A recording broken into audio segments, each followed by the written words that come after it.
আসসালামু আলাইকুম রহমতুল্লাহ। ওয়ালাইকুম আসসালাম। বিসমিল্লাহির রহমানির রহিম। আলহামদুলিল্লাহ ওয়াসসালাতু ওয়াসসালামু আলা রাসূলিল্লাহ ওয়া বাদ। আজকের এই দর্সে আমরা ইসলামী অর্থনীতির অন্যতম মৌলিক একটি বিনিয়োগ পদ্ধতি ইজারা নিয়ে কথা বলবো ইনশাআল্লাহ। আমাদের এর আগেও একটি ক্লাসে ইজারা সম্পর্কে মৌলিক কিছু কথা হয়েছে, বাট অনলাইনের কিছু সীমাবদ্ধতার কারণে সেই ক্লাসে আলোচনা স্পষ্ট হয় নাই। তা আজকে আমরা ইজারা নিয়ে মৌলিকভাবে ইসলামী অর্থনীতির যে বেসিক এবং মৌলিক দৃষ্টিভঙ্গি রয়েছে সেটা আলোচনা করার চেষ্টা করব ইনশাআল্লাহ। প্রথম বিষয় হচ্ছে, আমরা ইজারা শব্দের সঙ্গে পরিচিত হই। ইজারা মানে কি? ইজারা মানে হচ্ছে লিজ দেওয়া, ভাড়া দেওয়া, এটা হলো ইজারা। ইজারা শব্দটা আমরা এটার সঙ্গে পরিচিত, আমরা ফিকহের কিতাবে ইজারা আলোচনা পড়েছি, কিতাবুল ইজারা, ভাড়া দেওয়া, এটাই মূলত ইজারা। ইজারাটাকে আমরা যদি সহজে বুঝতে চাই তাহলে এটার প্রকার বা এটার যে তাকসিম রয়েছে সেটা সামনে রেখে আমাদেরকে বুঝতে হবে। ইজারা মৌলিকভাবে দুই প্রকারে বিভক্ত। এর মধ্যে প্রথম প্রকারটাকে আমরা বলতে পারি ইজারাতুল মানফাআত অথবা ইজারাতুল আয়ান। একটু খেয়াল করবেন সবাই, প্রথম প্রকারকে আমরা বলতে পারি ইজারাতুল মানফাআত বা ইজারাতুল আয়ান। পড়াগুলো একটু নোট রাখেন, ইজারাতুল মানফাআত অথবা ইজারাতুল আয়ান। আর দ্বিতীয় প্রকারকে আমরা ব্যক্ত করতে পারি ইজারাতুল আশখাস এই নামে। সহজে বললে প্রথম প্রকার হচ্ছে ইজারাতুল আয়ান, আর দ্বিতীয় প্রকার হচ্ছে ইজারাতুল আশখাস। এই মৌলিক দুই প্রকারে বিভক্ত হচ্ছে ইজারা। তা আমরা যদি ইজারাতুল আয়ান এবং ইজারাতুল আশখাস বুঝতে পারি তাহলে আমরা ইজারার যে মৌলিক বিষয়গুলো সেটা আমরা বুঝতে পারব। তো দেখেন, ইজারাতুল আয়ান বা ইজারাতুল মানফাআত এই দুইটা প্রথম প্রকার আমরা যেটা বললাম, এই প্রথম প্রকারের মৌলিক মর্মই হচ্ছে যে কোনো বস্তু বা কোনো জিনিস ভাড়া দেওয়া। যেমন গাড়ি ভাড়া দেওয়া, এটা ইজারাতুল আয়ান। ঠিক তেমনি ভাবে কোনো একটা বস্তু মেশিন ভাড়া দেওয়া, এটা ইজারাতুল আয়ান। তেমনি ভাবে আপনার আহ এরকম বস্তু ভাড়া দেওয়ার যত উদাহরণ রয়েছে সব ইজারাতুল আয়ানের অন্তর্ভুক্ত। ইজারাতুল আয়ানটাকে ইজারাতুল মানফাআত কেন বল? ইজারাতুল মানফাআত শব্দের অর্থ কি? মানফাআত শব্দের অর্থ আমরা জানি উপকার বা ভোগ। ইজারাতুল আয়ানের মধ্যে আমরা দেখি যে যখন কোনো বস্তু ভাড়া দেওয়া হয়, ওই বস্তুর ভোগটা ভাড়া দেওয়া হয়, মানে বস্তুটা ব্যবহার করতে পারবে, ব্যবহারটা ভাড়া দেওয়া হয়, বস্তুটা বিক্রি করা হয়। যেমন আপনি কাউকে একটা রিক্সা ভাড়া দিলেন, এখানে মূলত রিক্সা বিক্রি করা হয় না, বরং রিক্সার ব্যবহারটাকে একজনের কাছে বিক্রি করা হয়। তিনি রিক্সা ব্যবহার করতে পারবেন, বাট এটার মালিকানা দাবি করতে পারবেন।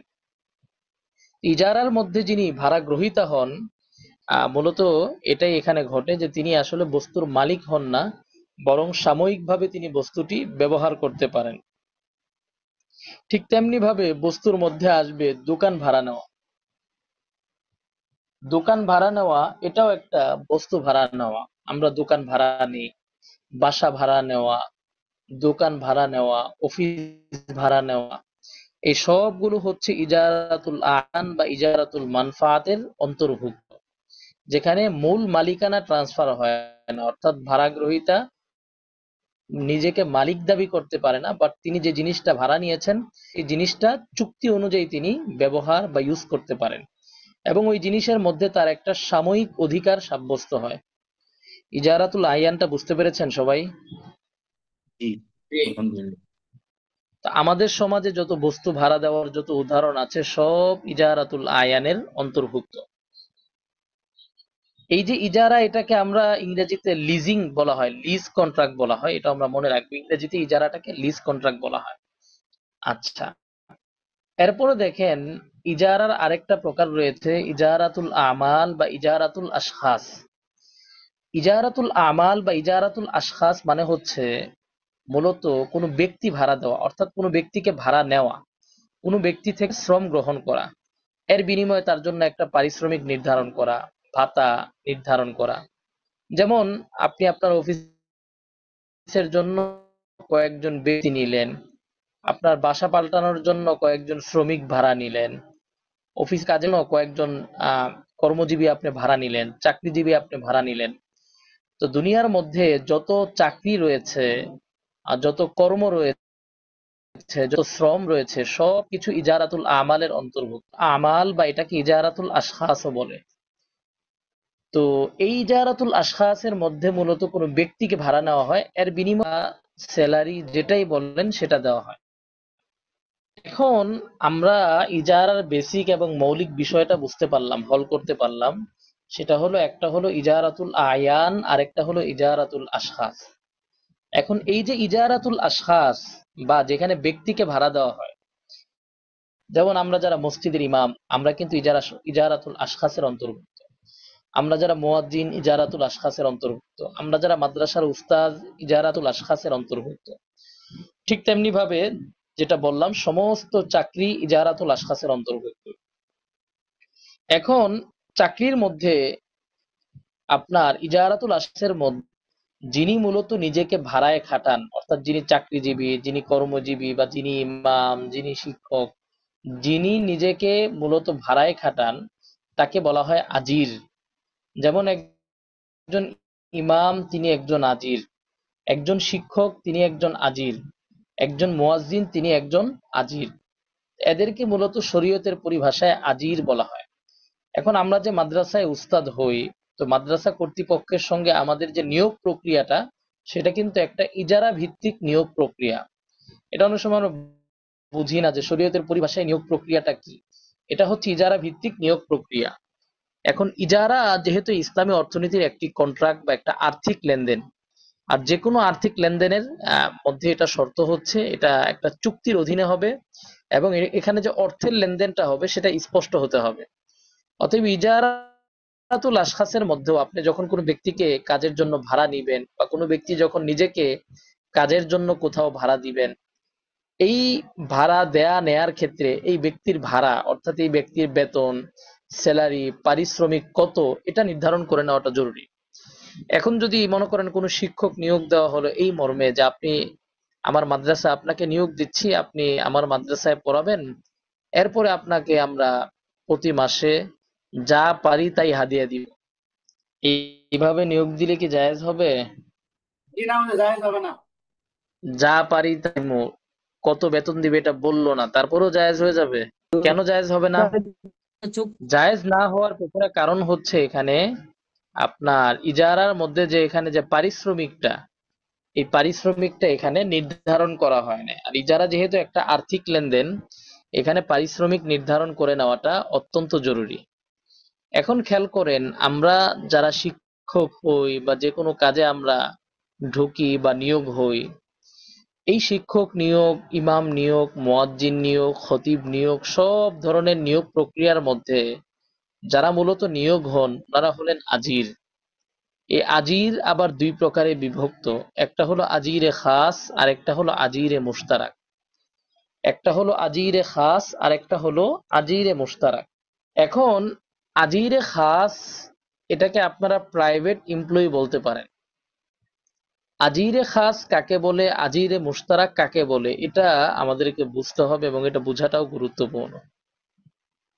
আজিরে খাস বলা হয় এমন ব্যক্তিকে যিনি প্রাইভেটলি কোথাও নিয়োগ হন, অর্থাৎ আজিরে খাস যিনি হবেন, তিনি তার সময়ের মধ্যে অন্য কোনো কাজ করতে পারবেন না। যেমন একটা মাদ্রাসায় একজন শিক্ষক নিয়োগ দেওয়া হলো, তাকে বলা হলো আপনি 8টা থেকে বিকেল 5টা পর্যন্ত ডিউটি করবেন। যেমন অফিসে যেমন নিয়োগ দেওয়া হয়, 8টা থেকে বিকেল 5টা পর্যন্ত যে ডিউটি বা যে সময় বা এই যে কাজের সময়, এই সময়ের মধ্যে যদি তাকে আজিরে খাস হিসাবে নিয়োগ দেওয়া হয়, তাহলে এই নিয়োগ দেওয়ার অর্থ হলো তিনি এই সময়ে অন্য কোনো কাজ করতে পারবেন না। তো আজিরে খাস, এটার সুবিধা অসুবিধা কোথায়? এটার সুবিধা হচ্ছে, এটার অসুবিধা যেটা সেটা হচ্ছে, একজন এমপ্লয়ি বা একজন আজিরে খাস তিনি তার সময়ের মধ্যে অন্য কোনো কাজ করতে পারবেন না। এই সময় পুরাটাই তাকে তার মালিক বা তার কর্তৃপক্ষ, যার অধীনে তার নিয়োগ হয়েছে, ওই কর্তৃপক্ষের অধীনে তাকে কাজ করে যেতে হবে। এবার আসেন অসুবিধা কোথায়। অসুবিধা তো দেখলাম যে কাজ করতে হবে, তিনি এই সময় অন্য কোনো কাজ করতে পারবেন না। সুবিধা কোথায়? সুবিধা হচ্ছে, একটা হলো তিনি একটা নির্দিষ্ট জায়গায় কাজ করবেন, আর তার একটা নির্দিষ্ট বেতন ভাতা থাকবে। এরপরে তিনি যদি কোনো কারণে অসুস্থ হন, অসুস্থতার কারণে কাজ করতে না পারেন, তাহলেও তিনি এখানে পারিশ্রমিক পাবেন। ঠিক তেমনি ভাবে কোনোদিন যদি এমন হয় তিনি অফিসে গেলেন বা তিনি কাজের জন্য প্রস্তুত ছিলেন কিন্তু মালিক কোনো কাজ দেন নাই, কর্তৃপক্ষ কোনো কাজ দেন নাই, কিন্তু তিনি কাজের জন্য প্রস্তুত ছিলেন, তাহলে আহ এরপরেও তিনি এখানে বেতন ভাতা পারিশ্রমিক পাবেন। এরপরে আপনার কখনো যদি এমন হয় ছুটি থাকে, প্রতিষ্ঠান থেকে ছুটি দেওয়া হয়, ছুটির সময়ের বেতন ভাতাও তিনি এখানে পেয়ে যাবেন। তো আজিরে খাস মূলত তার সময়টাকে তিনি বরাদ্দ দিয়ে দেন, ওই সময়ের মধ্যে তিনি ওই প্রতিষ্ঠানে থাকবেন বা প্রতিষ্ঠানের সঙ্গে চুক্তিবদ্ধ থাকবেন, এবং একই সময় তিনি অন্য কাউকে দিবেন না। এই জন্য এই সময়টা যদি তিনি দেওয়ার জন্য প্রস্তুত থাকেন, তাহলে তিনি বেতন পাবেন, ভাতা পাবেন, পারিশ্রমিক পাবেন। তো আজিরে খাসের আমরা সুবিধা অসুবিধা দেখলাম। আরেকটা হলো আজিরে মুশতারাক। আজিরে মুশতারাক মানে আমরা বুঝতেই পারতেছি এখানে ব্যক্তি মূলত কাজ করবেন, তিনি সময় বরাদ্দ দেন নাই। যেমন মনে করেন আমরা অনেক সময় দেখা যায় আমরা টেইলার্সে যাই জামা বানানোর জন্য। আমরা যে টেইলার্সে জামা বানানোর জন্য যাই, আমরা আমাদের কাপড় দিয়ে আসি, দোকানদার আমাদের কাপড় তৈরি করে রাখেন, রেডি করে রাখেন। তো দোকানদার আসলে আজির, এবং তিনি আজিরে মুশতারাক। আমি কাপড় বানাইতে দেওয়ার পরে বা টেইলার্সে কাপড় দেওয়ার পরে দোকানদার যে কোনো সময় চাইলে আমার কাজ করতে পারেন, তিনি আজিরে মুশতারাক। তাকে আমি কখনো বাধ্য করতে পারবো না যে এই সময় কাজ করবেন না, আমার কাপড়টা ওই সময় বানাবেন, এই সময়ে বানাবেন, এটা বাধ্য করার সুযোগ নেই। তিনি তার সময় মতো তার সুবিধা অনুযায়ী আমার কাজ করে দিবে। তো আজিরে মুশতারাক এর সঙ্গে মূলত চুক্তিটা হয় কাজের। আজিরে মুশতারাক যদি কাজ করেন তাহলে পারিশ্রমিক পাবেন, কাজ না করলে তিনি পারিশ্রমিক পাবেন না। আর আজিরে খাসের ক্ষেত্রে আমরা দেখলাম এখানে মূলত কাজ মুখ্য না, এখানে সময়টা মুখ্য। তিনি ওই সময়ের মধ্যে কাজের জন্য প্রস্তুত থাকলেই তিনি পারিশ্রমিক পাবেন। এই হচ্ছে আজিরে খাস এবং আজিরে মুশতারাক। উস্তাদ, ওই এখন বলেন আমরা যারা মাদ্রাসার পরিচালনার দায়িত্বে থাকে তারা কি হবে? খাস হবে না মুশতারাক হবে? আচ্ছা আসি এক এক করে, আমি ঢুকতেছি মাদ্রাসায়। মাদ্রাসার যারা শিক্ষক, শিক্ষক দিয়ে শুরু করি। মাদ্রাসার যিনি শিক্ষক হবেন, মাদ্রাসার যিনি উস্তাদ হবেন, তিনি মূলত ওই মাদ্রাসার কর্তৃপক্ষের অধীনে আজিরে খাস হবেন, যদি তাকে আজিরে খাস হিসাবে নিয়োগ দেওয়া হয়। বুঝতে পেরেছেন? এখন আজিরে খাস হিসাবে যখন তাকে নিয়োগ দেওয়া হবে, তখন এখানে শুধুমাত্র যে বেতন নির্ধারণ করাটা জরুরি বিষয়টা এমন না, বেতনও নির্ধারণ করতে হবে, এটাও চুক্তিতে স্পষ্ট উল্লেখ করতে হবে। ঠিক তেমনি ভাবে তার মুদ্দত এবং আমল দুইটাই ঠিক করতে হবে। তিনি কতটুকু সময় দিবেন এবং কি পরিমাণ কাজ করবেন, দুইটা জিনিস তার নির্ধারণ করতে হবে। একজন শিক্ষক নিয়োগ দেওয়ার পরে তিনি আসলেও কি পরিমাণ সময় দিবেন, তিনি কি 24 ঘন্টার শিক্ষক, নাকি তিনি 8 ঘন্টার শিক্ষক, নাকি 16 ঘন্টার শিক্ষক, কতটুকু সময় তিনি দিবেন, ওই সময়টা বরাদ্দ দেওয়া। এরপরে এই সময়ে তিনি কি কি কাজ করবেন, সেই কাজের খসড়া কি, সূচি কি, সেটা তার জন্য বরাদ্দ দেওয়া।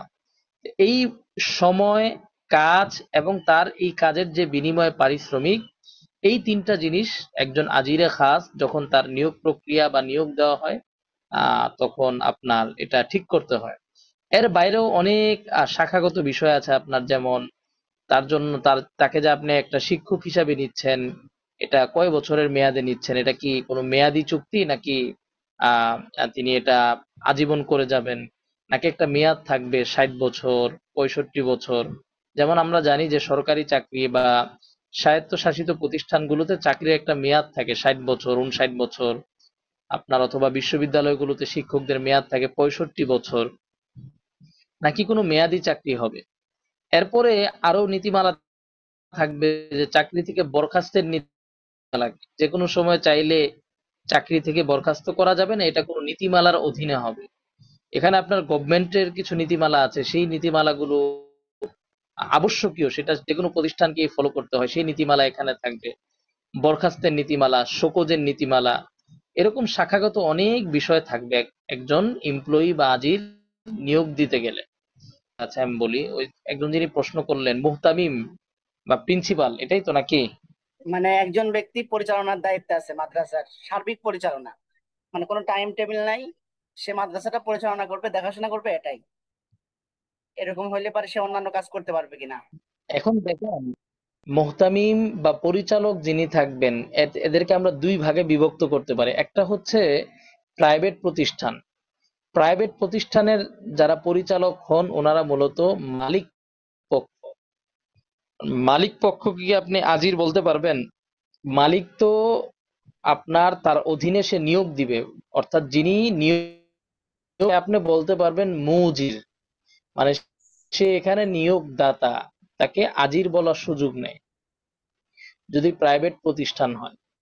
আর যদি কোনো পাবলিক প্রতিষ্ঠান হয় যেটা কমিটির অধীনে পরিচালিত, তাহলে একজন শিক্ষক যেভাবে নিয়োগ হন মাদ্রাসায় আজির হিসাবে, ওই সকল প্রতিষ্ঠানগুলোতে যেগুলো প্রাইভেট না, পাবলিক প্রতিষ্ঠান, তো ওই সকল প্রতিষ্ঠানগুলোতে মুহতামিম, প্রিন্সিপাল, তারাও মূলত একজন আজির হিসাবে নিয়োগ হয়ে থাকেন।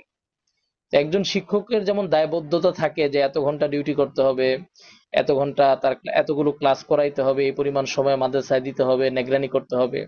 তো একজন মুহতামিমেরও তার কমিটির সাথে দায়বদ্ধতা থাকে যে তিনি আসলে কি পরিমাণ সময় দিবেন, কি কি কাজ করবেন। তো ওই সময় হিসাবে তিনি ওখানে আপনার কাজ করবেন, তিনি তার শ্রম দিবেন। কথা বুঝতে পারছেন? তখন তিনি ওখানে আজিরে খাস হিসাবে তিনি নিয়োগ হবেন। এখানে মুশতারাকের কোনো সিস্টেম নাই। ভালো প্রশ্ন করছেন, আমি বলি আগে। যেমন মনে করেন আপনি ঢাকায় থাকেন, আপনি আপনার গ্রামে একটা মাদ্রাসা পরিচালনা করেন। বুঝতে পারছেন?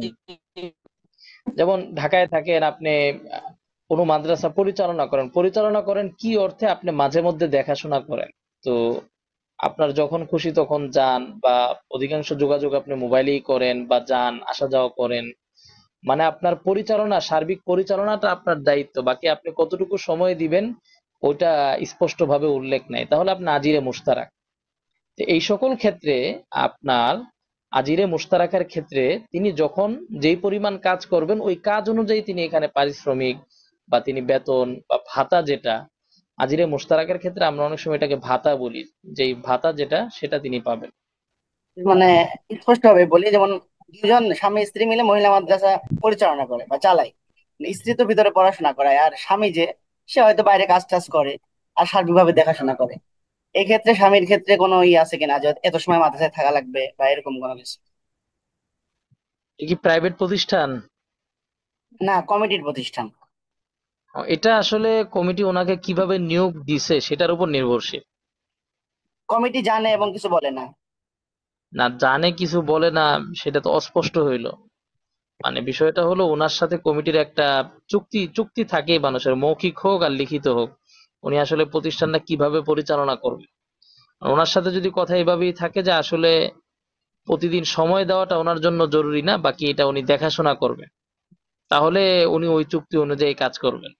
তারা খাবে তখন। আর আর যদি সময়ের কোনো দায়বদ্ধতা থাকে, প্রতিদিন ওনার 2 ঘন্টা 3 ঘন্টা সময় দিতে হবে, ক্লাস করাইতে হবে, আর উনি যদি এটা না করেন তাহলে উনি এখানে খায়েন, বা এটা উনি ওনার যে দায়িত্ব, দায়িত্বের প্রতি খেয়ানত বলে ধর্তব্য হবে। ওস্তাদ হুম, জি, বলেন। ইমাম সাহেব আজিরে খাসের অন্তর্ভুক্ত কিনা? হ্যাঁ হ্যাঁ, জি। উনি আজিরে খাতে অন্তর্ভুক্ত। ওই 5 ওয়াক্ত নামাজের সময়, ওই সময়ের জন্য উনি আজিরে তাহলে খাসের ওস্তাদ জি, অন্তর্ভুক্ত। ইমাম সাহেব আর বাকি যে 24 ঘন্টা বাকি সময়, এটা কি ইমাম সাহেব অন্য কোনো কিছু ব্যক্তিগত কর্ম করতে পারবেন? বাকি সময়ে তিনি আজিরে খাস না। আজিরে খাস এরকম না যে সারাদিন ওনারা এই কাজ করতে হবে। ওই সুনির্দিষ্ট সময়গুলোতে উনি দায়বদ্ধ মসজিদে। শুধু নামাজের টাইমে? হ্যাঁ হ্যাঁ, বিষয়টা এমন, মনে করেন আমি একটা লোক ঠিক করলাম, ওনাকে বললাম যে প্রতিদিন 3 বেলা আমার বাসায় এসে কাজ করবা, সকালে 2 ঘন্টা, দুপুরে 2 ঘন্টা, রাতে 2 ঘন্টা, মোট 6 ঘন্টা কাজ করবা। তোমার এই পারিশ্রমিক নির্ধারণ করলাম আমি। সকাল 8টা থেকে 10টা, দুপুর 2টা থেকে 4টা, আর রাতে মনে করেন 9টা থেকে 11টা। তো এই ব্যক্তি কি বাকি সময় অন্য কাজ করতে পারবে না? পারবে, কিন্তু আমি তাকে যেই সময়টার জন্য নিয়োগ দিছি, সকালে 2 ঘন্টা, দুপুরে 2 ঘন্টা, রাতে 2 ঘন্টা, এই সময়ে, এই সময়ের মধ্যে তিনি আমার জন্য আজিরে খাস। বুঝতে পারছেন? এই সময়টা তিনি অন্য কাউকে দিতে পারবেন না। তাহলে বোঝা গেল আপনার ইমাম সাহেব 24 ঘন্টার জন্য আজিরে খাস না। ইমাম সাহেব ৫ ওয়াক্ত নামাজের জন্য যে বরাদ্দকৃত সময়, ওই সময়ের জন্য তিনি আজিরে খাস। কিন্তু উস্তাদ জি, কমিটি তো মনে করে মানে সব সময়ের জন্যই ইমাম সাহেব আমাদের কাছেই থাকবে, অন্য কিছু করতেও পারবে না, আর অন্য কিছু করতে গেলেও সমস্যা। মানে ওরা একবারেই সব টাইম মনে করে যে ওনাদের জন্যই। এটা মানুষ মনে করে, এখন মনে করার উপর তো কিছু না। এখন কোন কমিটি যদি এইভাবেই নিয়োগ দেয় যে ইমাম সাহেব আপনি ২৪ ঘন্টা এই মসজিদে বইসা থাকবেন, কোথাও যাইতে পারবেন না, তাহলে তো ওইভাবেই নিয়োগ হইলো। আসলে এইভাবে তো আসলে কোনো নিয়োগ হয় না। মানুষের এর বাইরে পরিবার, ফ্যামিলি, সংসার এবং অন্যান্য কাজও করতে হয়। এভাবে ২৪ ঘন্টার জন্য আসলে কোনো নিয়োগ প্রক্রিয়াই শরীয়তে বৈধ না। একটা মানুষ ২৪ ঘন্টা কাজ করতে পারে না। মানুষকে আল্লাহ ঘুম দিছেন, তার পরিবার আছে, সংসার আছে, সবকিছুর বাইরে মানুষ কতক্ষণ কাজ করতে পারে? কর্তৃপক্ষ যেটা করতে পারে, একটা টাইম বলতে পারেন যে না, আপনি আসর থেকে এশা পর্যন্ত সময় মসজিদে থাকবেন, আপনি জোহর থেকে এশা পর্যন্ত সময়টা মসজিদে থাকবেন, অথবা জোহর থেকে আসর বা আসর থেকে মাগরিব। একটা সুনির্দিষ্ট স্লট বলে দিতে পারে যে এই স্লটে আপনি মসজিদে থাকবেন। মুসল্লিরা আসলে কোনো কিছু জিজ্ঞেস করলে আপনাকে জিজ্ঞেস করবে, মাসাইল জিজ্ঞেস করবে, এটা বলতে পারে। কিন্তু ২৪ ঘন্টা মসজিদে থাকবে এটা বলা, এরকম চুক্তি করা, এটা জায়েজ হবে না। আচ্ছা উস্তাদ জি, গত ক্লাসগুলোতে স্ক্রিনে দেওয়া হয়েছিল, এখন এই আজকের ক্লাস কি স্ক্রিনে দেওয়া যায় কিনা বা পিডিএফ আকারে?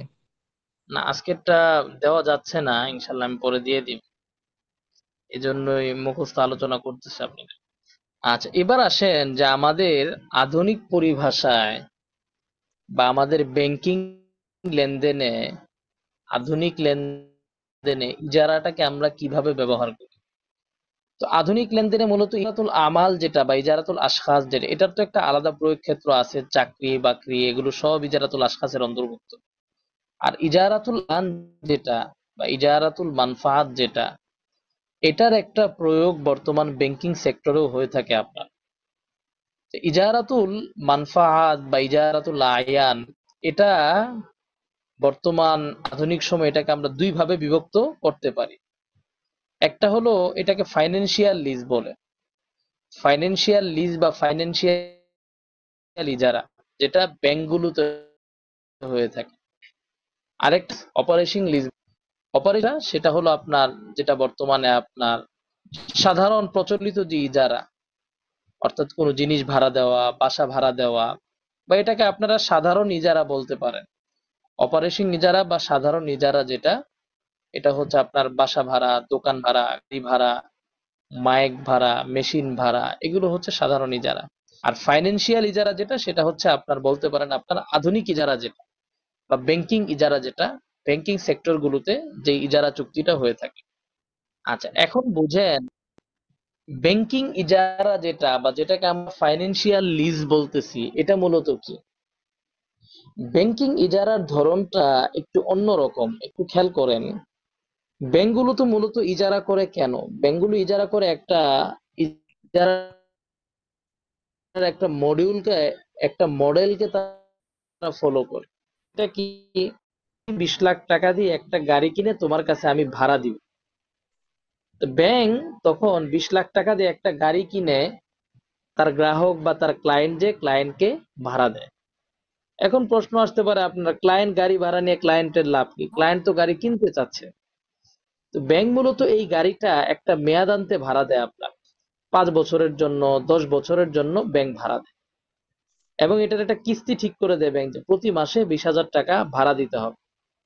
তা আপনি আপনার গাড়ি নিয়ে প্রতি মাসে আপনি ২০,০০০ করে ভাড়া দিবেন, দিতে দিতে ৫ বছর, ১০ বছর, একটা সময় দেখা যাবে ব্যাংকের এই গাড়ির যে মূল্যটা, এই মূল্য উঠে আসবে, এবং গাড়ির উপর যে মুনাফা, যে লাভ, এটা উঠে আসবে।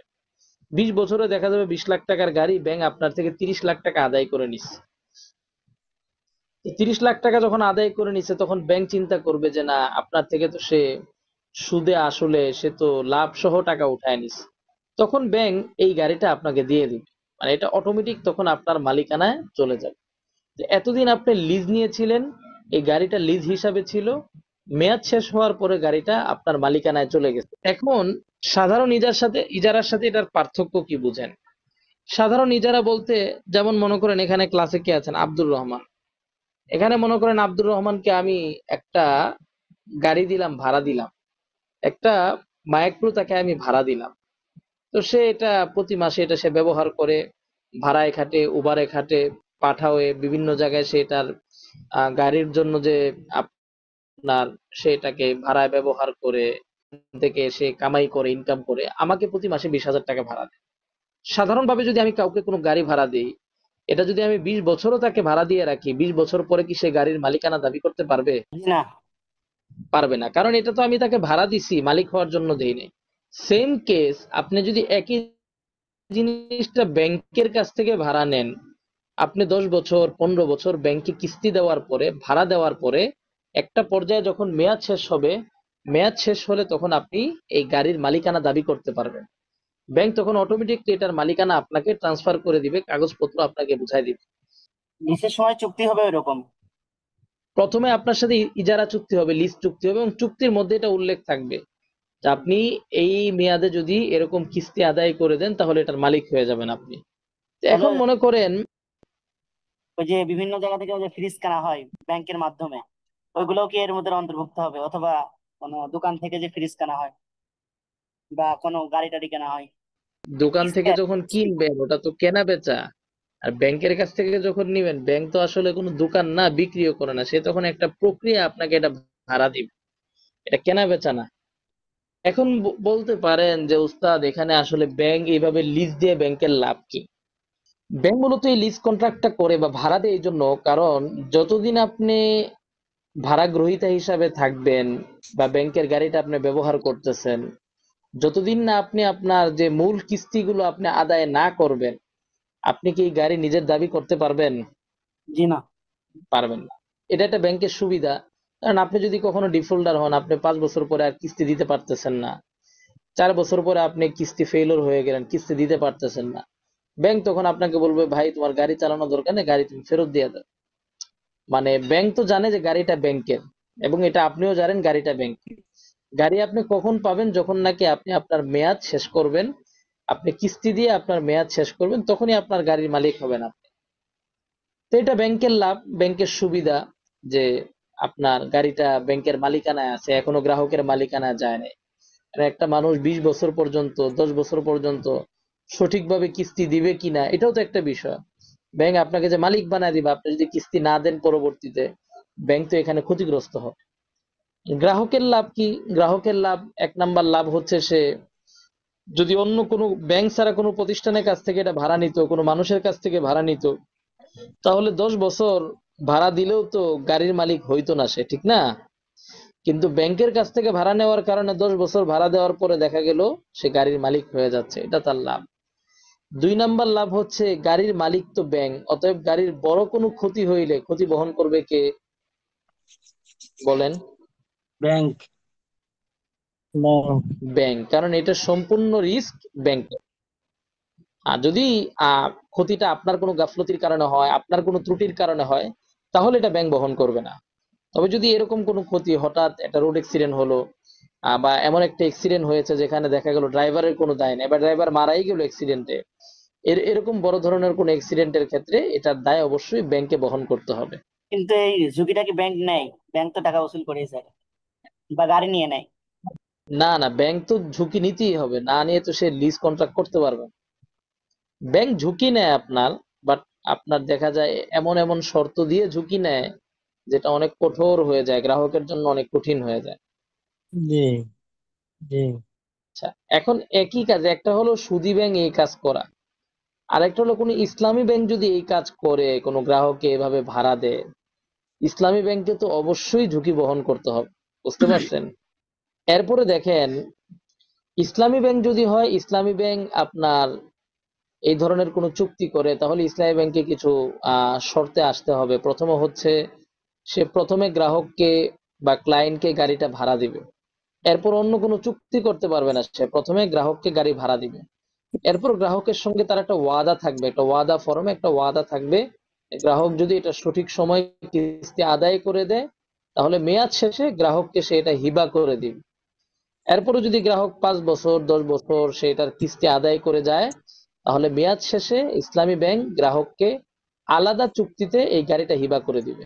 উস্তাদ জি, জি, বাংলাদেশে কি ইসলামী শরিয়া ভিত্তিক কোনো ব্যাংক আছে যে সুদ ছাড়া, সুদ নাই, লেনদেন নাই সুদের?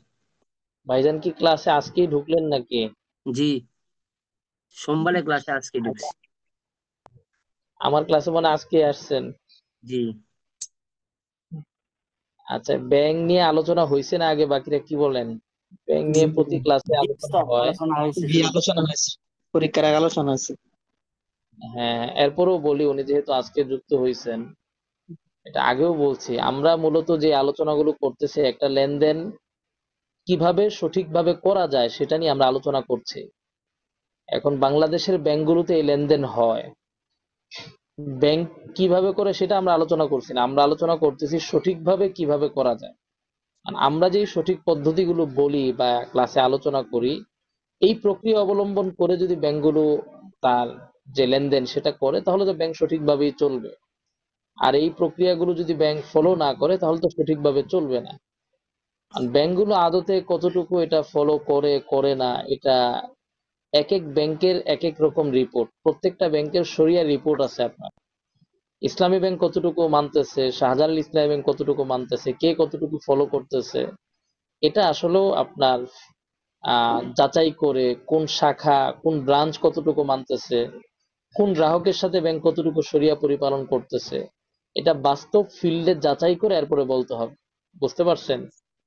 ঢালাও ভাবে যদি আমরা বলি যে ইসলামী ব্যাংক আর সুদী ব্যাংক এক, এটাও ঠিক না। জি ইনশাল্লাহ। আবার ঢালাও ভাবে যদি এটা বলি আমরা ইসলামী ব্যাংকে অ্যাকাউন্ট করা ফরজ, ইসলামী ব্যাংকেই আপনার কি জানি বলে ইসলামী ব্যাংকে লেনদেন করতে হবে, ইসলামী ব্যাংক ইসলাম অনুযায়ী চলে, ইসলামী ব্যাংক ছাড়া কোনো উপায় নাই, এরকম আর কি ইসলামী ব্যাংকের খুব বেশি প্রশংসা করি, এটাও ঠিক না। কারণ ইসলামী ব্যাংক মার্কেটে টিকে আছে অনেক ত্রুটি বিচ্যুতি সঙ্গে নিয়ে, ত্রুটি বিচ্যুতি আছে এখানে, নাই যে এটা বলার কোনো সুযোগ নাই। আবার এটাও বলা যাবে না বাংলাদেশে আসলে কোনো ইসলামী ব্যাংক নাই, যা আছে সব সুদ খাইতেছে, এইভাবে বলারও সুযোগ নাই। কারণ বিষয়টা এত হালকা না যে একটা ব্যাংক ইসলামী নাম ধারণ করে সে যাচ্ছে তাই চলতেছে, এত হালকা না, বরং তাকে অনেক নীতি এবং নৈতিকতা মেনেই তাকে চলতে হয়। আচ্ছা, আমরা যে আলোচনায় ছিলাম যে ফাইন্যান্সিয়াল লিজ যেটা বা ব্যাংকিং ইজারা যেটা, এটা যদি কোনো ব্যাংক প্র্যাকটিস করে, ইসলামী ব্যাংক প্র্যাকটিস করে, তাহলে তাকে কিছু নীতির মধ্যে আসতে হবে। সেই নীতি কি? যে আপনার প্রথমে ইসলামী ব্যাংক তার গ্রাহকের সঙ্গে ইজারা চুক্তি করবে। এখন প্রথমেই যদি ইসলামী ব্যাংক গ্রাহককে এই মর্মে ভাড়া দেয় যে তোমাকে এই মর্মে ভাড়া দিলাম যে তুমি আমাকে 10 বছর কিস্তি দিবা, কিস্তি দিলে এরপর আমি তোমাকে গাড়িটা হিবা করব, আমার থেকে ইজারা নিলে এরপরে তোমাকে হিবা করব, তাহলে এক চুক্তির সঙ্গে আরেক চুক্তিকে শর্তযুক্ত করা হয়ে যায়। এই জন্য শর্তযুক্ত না করে প্রথমে গ্রাহকের সাথে আপনার ইজারা চুক্তি করবে। ইজারা চুক্তি যখন শেষ হবে, গ্রাহক 10 বছর 15 বছর ভাড়া দিয়ে শেষ করবে, এরপর ইসলামী ব্যাংক যখন দেখবে যে না আমার 20 লাখ টাকার গাড়ি আমার 30 লাখ টাকা উঠে আসছে, লাভ সহ আমার উঠে আসছে, তখন ব্যাংক স্বতন্ত্র একটা চুক্তিতে গ্রাহককে এটা হিবা করে দিবে। হিবা মানে এটা গিফট করে দিবে। ঠিক আছে, এটা ব্যাংকের পক্ষ থেকে আপনাকে আমরা দিয়ে দিব।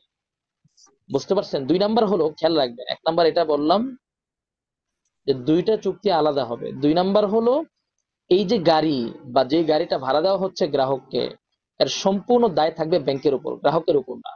হ্যাঁ, তবে এমন গাড়ির সাথে একান্ত ব্যবহারের সাথে সম্পৃক্ত যদি কোনো খরচ হয়, টুকটাক টায়ার লাগাইতে হয়, এটা লাগাইতে ওটা লাগাইতে হয়, টুকটাক যে খরচ যেটা ব্যবহার সংশ্লিষ্ট, এটা আপনার গ্রাহক বহন করবে। বাট গাড়ির বড় ধরনের কোনো অ্যাক্সিডেন্ট হলে, গাড়ির সাথে বড় ধরনের সংশ্লিষ্ট কোনো বিষয় ট্যাক্স আদায় করা, অথবা গাড়ি অ্যাক্সিডেন্ট হলো বা বড় ধরনের কোনো এটার মধ্যে আপনার মেকারিং কোনো কাজ করা দরকার, এই ধরনের বড় ধরনের কোনো বিষয় হলে সেটা ব্যাংক বহন করবে। এটা সাধারণত আপনার মালিক এবং ভাড়া গাড়ির ড্রাইভারের সাথে এরকম চুক্তি হয়। আপনারা দেখবেন যে সকল ড্রাইভাররা গাড়ি চালায়, মালিকের সঙ্গে একটা চুক্তি থাকে যে সামান্য টুকটাক খরচ এটা ড্রাইভার বহন করবে, আর বড় ধরনের কোনো খরচ হলে এটা মালিক বহন করবে। একই চুক্তিটা আপনার ব্যাংকের সাথেও হবে। কথা বুঝতে পেরেছেন? এরপরে যখন গ্রাহক, 3 নাম্বার হচ্ছে যখন গ্রাহক বাস্তবেই গাড়িটা হস্তান্তর করবে, ব্যাংক থেকে বুঝে নিবে, তখন থেকে তার ভাড়া কাউন্ট হবে। এমন না যে ব্যাংকের সাথে চুক্তি হয়েছে আজকে আগামী মাস থেকে আপনার ব্যাংকে কিস্তি দেওয়া লাগতেছে, গাড়ি পাইছে 1 বছর পরে গিয়ে, এরকম না। গাড়ি যেদিন পাবে সেদিনের পর থেকেই আপনার ভাড়া কাউন্ট হবে, আর আগে থেকে ভাড়া কাউন্ট হবে না। এই শর্ত মেনে যদি ইসলামী ব্যাংক এই ধরনের ইজারা করে তাহলে সেটা বৈধ হবে। এখন আসেন আমরা ব্যাংকিং ইজারা দেখি, একই পদ্ধতি কিন্তু আমরা চাইলে আমাদের সামাজিক অনেক সমিতিতেও আমরা এটা করতে পারি, অনেক ফাউন্ডেশনও আমরা এটা করতে পারি। যেমন মনে করেন আপনি আপনার এলাকায় একটা স্বেচ্ছাসেবা একটা ফাউন্ডেশন করলেন বা একটা সমিতি করলেন, যেটার মাধ্যমে আপনারা জনদরদি কাজ করেন। তখনও কিন্তু আপনারা চাইলে এই ধরনের ইজারা বা ইসলামিক যে মডিউলটা বললাম এটা আপনারা ইউজ করতে পারেন। কিভাবে করতে পারেন? আমাদের গ্রামে অনেক হত দরিদ্র মানুষ থাকে, দরিদ্র মানুষ তবে এত বেশি দরিদ্র না, দরিদ্র মানুষ তবে কাজ করতে পারে, এমন ব্যক্তিদেরকে আপনারা চাইলে এই এই ধরনের চুক্তিতে আপনারা রিক্সা বা অটো কিনে দিতে পারেন। একটা ফাউন্ডেশন মনে করেন তারা এরকম একটা সিস্টেম করলো যে তারা 10 জন কর্মঠ মানুষকে তারা অটো কিনে দিবে। একটা হলো অটো কিনে দান দিলেন জাকাতের টাকা থেকে, ওইটা না, আপনি কয়জনকে দান করবেন? দান করাটা বা এইভাবে রিক্সা বিতরণ করাটা, দানের রিক্সা বিতরণ করা, এটা কোনো স্থায়ী সমাধান না। আপনি কয় টাকা দান করবেন? আপনি যদি বরং বিক্রি করতে পারেন, সহজ শর্তে মানুষের কাছে সেল করতে পারেন, তাহলে আপনি অনেক বেশি মানুষের উপকার করতে পারবেন। যেমন একটা রিক্সাওয়ালা সে কর্মঠ, পরিশ্রমী, তাকে আপনি একটা রিক্সা দান করলেন, এটা একটা প্রক্রিয়া হতে পারে। কিন্তু তাকে যদি আপনি একটা রিক্সা দিয়ে বলেন যে এই রিক্সার দাম, কথার কথা, 50,000 টাকা, তা আপনি প্রতি মাসে এই রিক্সা চালিয়ে আপনি যা আয় করবেন, আপনার আয় থেকে প্রতিদিন বা প্রতি মাসে আপনি এত টাকা দিবেন, মাসে আপনি 12,000 টাকা দিবেন, বা দিনে আপনি 300 টাকা দিবেন, 400 টাকা দিবেন। এইভাবে আপনি টাকা দিয়ে দিয়ে যদি আপনি 50,000 টাকা 5 বছরের মধ্যে দিতে পারেন, তাহলে 5 বছর পরে আপনাকে আমরা রিক্সাটা হিবা করে দিব। বুঝতে পারছেন? অথবা আরো কমিয়ে আনা, 2 বছর, 3 বছর, এইভাবে যদি সহজ শর্তে কর্মঠ মানুষ যারা, তাদের কাছে রিক্সা বিক্রি করা হয় সহজ শর্তে, তাহলে মানুষের উপকার হবে না? কি বলেন? জি। কিভাবে উপকার হবে এটা বুঝেন। এখন আপনি মনে করেন একটা রিক্সা কিনে কাউকে ভাড়া দিয়ে রাখলেন, একজন কর্মঠ মানুষ যদি এই রিক্সাটা 5 বছরও চালায়, সে কি রিক্সার মালিক হবে? জি না। না। মালিক হবে না, কিন্তু ঠিকই তাকে প্রতিদিন 400 টাকা দেওয়া লাগতেছে, জমা দেওয়া লাগতেছে। 400 টাকা প্রতিদিন জমা দিলে মাসে কত দেওয়া লাগতেছে? 12,000 টাকা জমা দেওয়া লাগতেছে। একই পদ্ধতি যদি আপনি কোনো ফাউন্ডেশনের অধীনে করেন, আপনার কোনো প্রতিষ্ঠানের অধীনে আপনি গ্রামে 10 জনকে রিক্সা কিনে দিলেন, সে অন্য কারো রিক্সা চালাইলে প্রতিদিন 400 টাকা জমা দিত, সে আপনাকেও প্রতিদিন 400 টাকা জমা দেয়। কিন্তু ব্যতিক্রমটা কি? এইভাবে সে যদি আপনার মাসে 12,000 টাকা, দেখা গেল এক বছর, 1 বছরে সে যদি 1,20,000 টাকা দেয়, মাসে 12,000 টাকা মানে 1 বছরে 1,20,000 টাকা দিলে সে অটোর মালিক হয়ে যাচ্ছে, রিক্সার মালিক হয়ে যাচ্ছে। আমরা যদি আমাদের গ্রাম পর্যায়ে দরিদ্র মানুষদের মাঝে এভাবে রিক্সা বিক্রি করতে পারি, এই লিজের মাধ্যমে, ইজারার মাধ্যমে, তাহলে এটা দরিদ্রদের অধিক বা অনেক বেশি তাদের জন্য কল্যাণকর হবে। কথা বুঝছেন সবাই? জি। জি। এখন দান করলে আর কয়জনকে করা যায়, কিন্তু এইভাবে করলে অনেক মানুষ উপকৃত হয়। হ্যাঁ, সেটাই বলতেছে, আপনি দান কয়জনকে করবেন?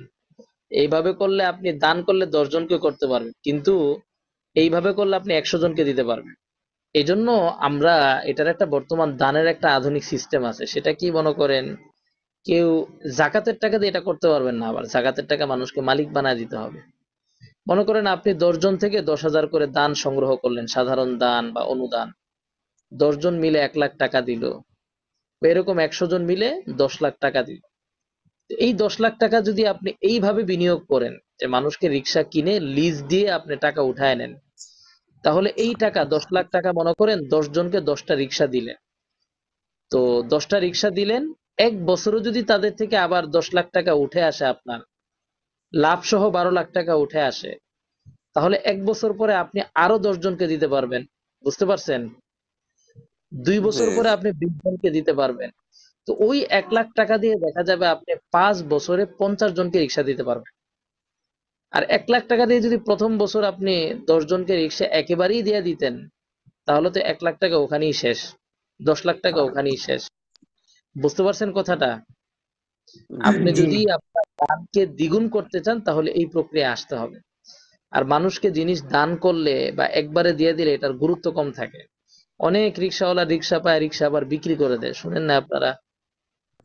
বিক্রি করে দেয়, তখন দেখা যায় দাতার উদ্দেশ্য ব্যাহত হয়। আবারও বারবার বলছি, জাকাতের অর্থ আবার এভাবে বিনিয়োগ করা যাবে না। তো ঠিক আছে, আজকে এতটুকুই। যারা এই জাতীয় কাজ করতে চান, ফাউন্ডেশন বা স্বেচ্ছাসেবী কাজ করতে চান, আপনারা পরামর্শ করে নিবেন। শরিয়া ভিত্তিক এ জাতীয় কাজের অনেক সুন্দর সুন্দর আদর্শগত অনেক ভালো ভালো পদ্ধতি আছে, সেগুলো জেনে নিবেন, তাহলে কাজের ক্ষেত্রে আপনাদের সুবিধা হবে। ঠিক আছে, আজকে এতটুকুই থাকুক, রাত হয়ে যাচ্ছে। সবাইকে অসংখ্য শুকরিয়া। জাযাকুমুল্লাহ। আসসালামু আলাইকুম। ওয়ালাইকুম আসসালাম। ওয়ালাইকুম আসসালাম।